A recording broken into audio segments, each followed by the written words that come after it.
Kan daawwattoota koo odeeffannoowwan ammaan isinitti himaa irra jiraadhaan kan xiyyeeffadhu haala naannoo Tigraay irratti haala qabatamaa amma jiruun isinitti hima jechaadha. Dhimma marii nagaa wajjin wal qabatees wantoonni himamaa jiran jiru kanan kaasa. Egaa tajaajilli kominikeeshinii mootummaa Itoophiyaa haala yeroo irratti ibsa baasaa jiru tibbana itti fufeetiin jira. Kaleessa galgala ibsa baaseen hirmaannaa uummanni bal'aan magaalota adda addaa keessatti hiriira bahuudhaan taasise dinqisiifateera. Kanaafis galatasaa dhiyeessee jira.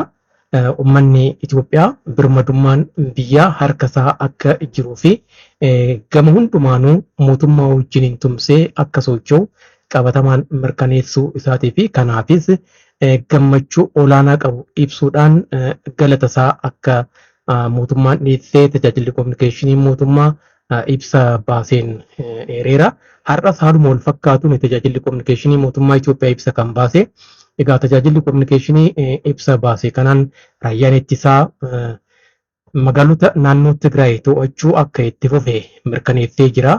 Raayyaan kunis magaalotatti waraana osoo hin adeemsitiin tooftaa humnoota garee shororkeessaa adda bilisummaa uummata Tigraay dhabamsiisuuf fayyadamaa akka jirudha kan hime. Mootummaan Itoophiyaa dhaabbilee deeggarsa namoomaa waliin qindoominaan socho'uudhaan naannoo to'annoo jala oolanitti deeggarsi namoomaa akka dhiyaatuuf hojjechaa kan jiru ta'uusaas tajaajilli kominikeeshinii mootummaa ibsa baasee kanaan eereera.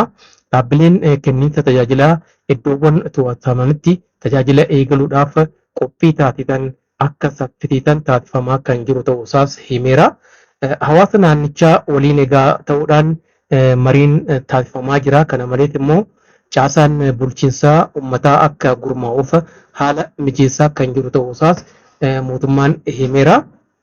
Kuni kana nuti jiru karaa gamtaa Afrikaatiin mariin nageenyaa Afrikaa kibbaatti adeemsifamu irratti mootummaan kan hirmaatu ta'uusaa himeera.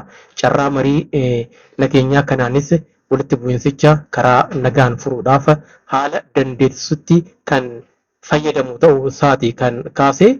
Raayyaan ittisaa biyyaas haalota wareegama kaffaluudhaan qajeelchaa ture caalmaan cimsuudhaaf carraa haala mijaawaa kan uumu ta'uusaas ibseera. Egaa waltajjiin marii kun jechaadha. Gareen Itoophiyaa marii nageenyaa irratti hirmaatus har'a ganama gara Afrikaa kibbaatti kan qajeele ta'uusaa tajaajilli kominikeeshinii mootummaa ibsa har'a baase kanaan beeksiseera. Miidiyaawwan idil addunyaa tokko tokko akka gabaasaa jiranitti egaa gabaasa isaan tamsaasaa jiraniin mariin nagaa kan Afrikaa kibbaatti adeemsifamu magaalaa Johannesburg jedhamtutti kan adeemsifamu akka ta'edha kan mul'isaa jiranii. Kan mul'isaa jiranii bakka bu'oonni garee shororkeessaa wayyaanee lakkoofsaan 11 ta'anis akka Afrikaa kibbaa galanidha kan gabaafamaa jiru.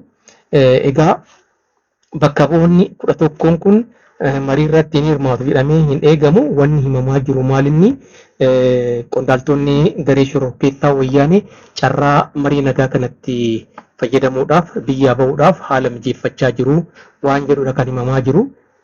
Kan ammoo deeggartoonni isaanii humnoonni alaa jechuudha haala kan mijeessaniif ta'uunsaa fi koluu akka galaniif haalli kanumaan duraa qophaa'aa ture. Carraa kanatti fayyadamanii biyyaa baqachaa akka jiran kan himamaa jiru. Maaliif tarkaanfiin fudhatamee fi sadarkaan amma irra gahame gara biyyaatti akka deebi'aniif kan taasisu miti jechaadha. Fakkeenyaaf amma magaalaan Maqalee kallattii shaniin marfamtee jirti. To'annoo jala akka oolfamtuuf jechaadha. Dubbii keenya irratti magaalota Tigraayitti argaman keessaa to'annoo jala kan hin oolle magaalaa Maqalee qofadha. Magaalaan Maqalee sanuu akkuma amma isinitti hime kallattii shaniin raayyaa ittisa biyyaatiin marfamtee jirti. Akka to'annoo jala oolfamtuuf jechaadha. Maaliif of eeggannoo cimaatu taasifama uummata irra miidhaan akka hin geenyeef hidhattoonni kallattii waraanaa addawwan waraanaa adda addaarraa baqatan magaalaa Maqalee keessa guutanii akka jiranidha kan gabaafamaa jiru. Isaan kana adda baasuudhaan to'achuun yookaan tarkaanfii irratti fudhachuun haala danda'amuun of eeggannoo cimaa taasisuudhaan raayyaan ittisa biyyaa gara Maqaleetti sussukaa kan jiru. Gabaasawwan kaleessa galgala ba'an irratti akka himametti raayyaan ittisa biyyaa fageenya kiiloomeetira 18 qofa irratti akka argamudha kan himame. har'ammoo samuu caaluu danda'a jechaadha. Tarii sa'aatiiwwan muraasa keessatti magaalaan Maqalees to'annoo jala akka ooltee oduu dhaga'uu dandeenya jechaadha. Hundumaafuu qondaaltonni wayyaanee waggoota 27 oliif uummata Itoophiyaa fi biyya qorqaa turan, saamaa turan, egaa dhuma ta'eeraa fi baqachuudhaan gara biyyaalee alaatti godaansaan jiraachuuf waan murteessan fakkaata. Egaa kana gochuun isaaniis gaariidha jedhamaa jira.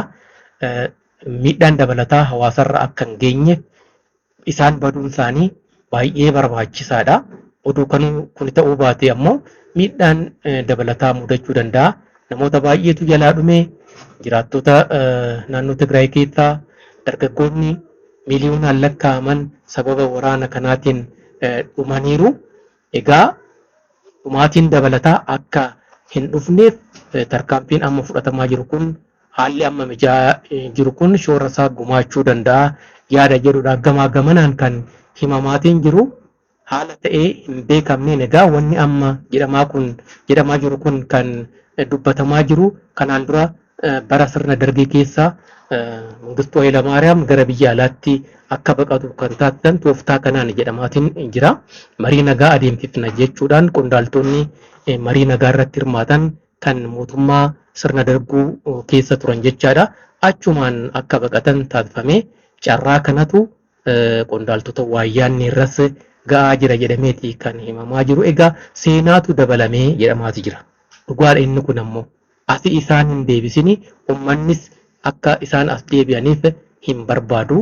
Yoo kun ta'e jiraattonni naannoo Tigraay nagaadhaan jiraachuu danda'u, misooma barbaadan argachuu danda'u, tajaajila sababa waraana kanaatiin dhaban argachuu danda'u waan ta'eef akka as hin deebineef hundumatu hawwa. Egaa odeeffannoowwan ba'an hordofuudhaan kan isinii dhiyeessu ta'a. Kabajamtoota hordoftoota koo waan hordoftaniif baay'een isin galatoomfadha. Turtii gaarii, nagaatti. Daawwattoota koo kabajamtoota, odeeffannoowwan guyyaa guyyaadhaan haala akkanaatiin isin dhiyeessu kun isin dhaqqabuu kan danda'an laayik, sheerii fi sabskiraayib yoo gootanidha. Sabskiraayib erga gootanii booda immoo mallattoo dawulii tuquu hin dagatina.